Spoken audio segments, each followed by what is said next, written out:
Hello. It's Toei there. I know you have clicked this video because you want to know how to be immortal. And yup, I am gonna answer that. So, stay tuned up to the end.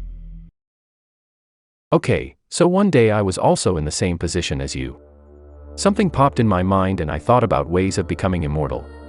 So, I did the same thing that everybody does. I went to internet, looked it up and got nothing.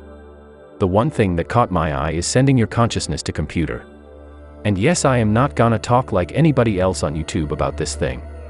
I made this theory and this is my original concept. So, I took some time, went for a walk and started thinking about it. I thought that even if I transfer my whole consciousness to computer, will I be willing to die? You tell me, if I tell you that I transferred your mind to a computer and that computer thinks, speaks, and do everything like you, will you be willing to die? No, so, then what's the real way? I thought to create my own way of being immortal. So, for being immortal, I first need to have a definition of death. So, what is death? Now that question might feel stupid, but everybody have their own views on it. Some people describe it as soul leaving the body, and some people describe it as our mind just shuts down. So being a guy from science community, I personally used to believe that our body is a machine and it shuts down itself when we die. So, actually nothing will be left there after your death. But something does not feel right about it. You remember that question where I asked you about dying after transferring your consciousness? In that scenario, we know that robot will completely behave like us, and do everything like us, but we still don't want to die, because we have that feeling of myself. I or myself, is such a strange feeling in human, that makes it too creepy. And the reason behind it being creepy, is itself very creepy. Let me give you a death paradox, made by myself. Now imagine that your name is Alex, and there is another person like you and somehow, theoretically he does everything like you, yup, same as that robot case. So how can you tell somebody that you are you? I mean, how can you tell to anybody that you are real Alex? And even worse, how can you tell yourself? And now to make it more interesting, imagine that you died 5 minutes ago, and brought another person which is you, in your place and somebody put all the memories of old Alex in you. Now you will think that you are real Alex. If you are not able to understand this creepy paradox until now, then think like, how can you know that you are same person 1 hour ago? Maybe you just born and somebody put all the memories of that person in you. And even if you look back in your memories, you will get same memories as of that person. Okay.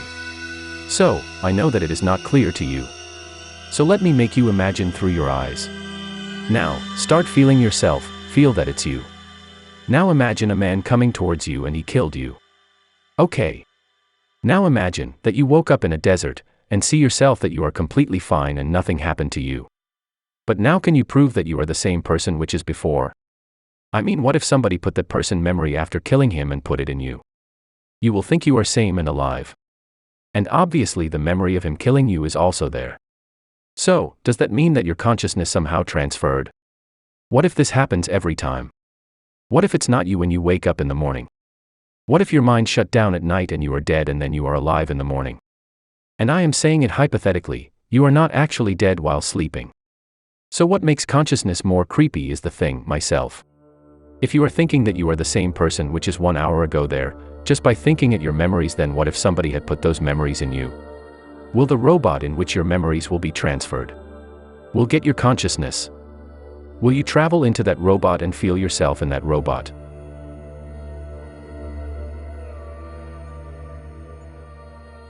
So now taking this paradox into the consideration, our body and mind is made up of atoms, so if somehow we mimic the position and every atom in our mind, then your consciousness will travel into that if you are dying.